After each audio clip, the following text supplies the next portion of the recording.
নমস্কার, আমি রিমা। আর এইটা আমার ছোট্ট সদ্য হাতে তৈরি করা একটা ছোট্ট বাচ্চার মতো।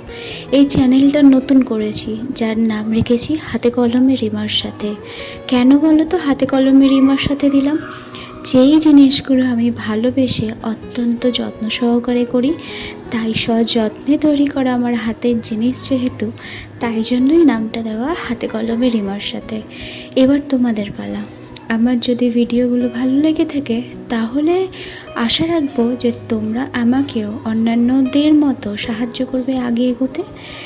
এই মাটির কাজ, রঙের কাজ বরাবরই আমার বড্ড প্রিয়র। তাই এখন সময়ের ফাঁকে ফাঁকে একটু একটু করে চেষ্টা করব আবার নিজের ভালো লাগা জিনিসগুলোকে পুনরায় আবার ভালোবেসে করার জন্য। এদিকে ক্লে দিয়ে তো তৈরি হয়ে গেল, এবার রং দেওয়ার পালা। চলো এবার এই শূন্যতা ভরা জিনিসটাকে রং দিয়ে ভরিয়ে সাজানো যাক। যেরকম পেরেছি মাথায় যা রং এসছে সেটা দিয়েই সাজিয়েছি। তোমরা যারা মনে করছো যে এখন আমার দ্বারা কিছু হবে না, পরে করব, এখনই সঠিক সময়। পরে বলে কোনো জিনিস হয় না।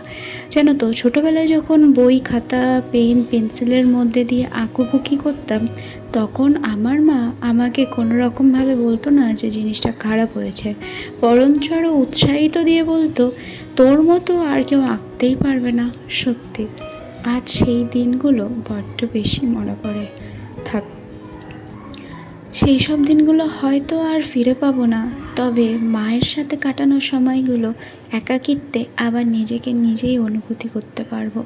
তোমরা বলো আমার হাতে জিনিসটা কেমন লাগলো?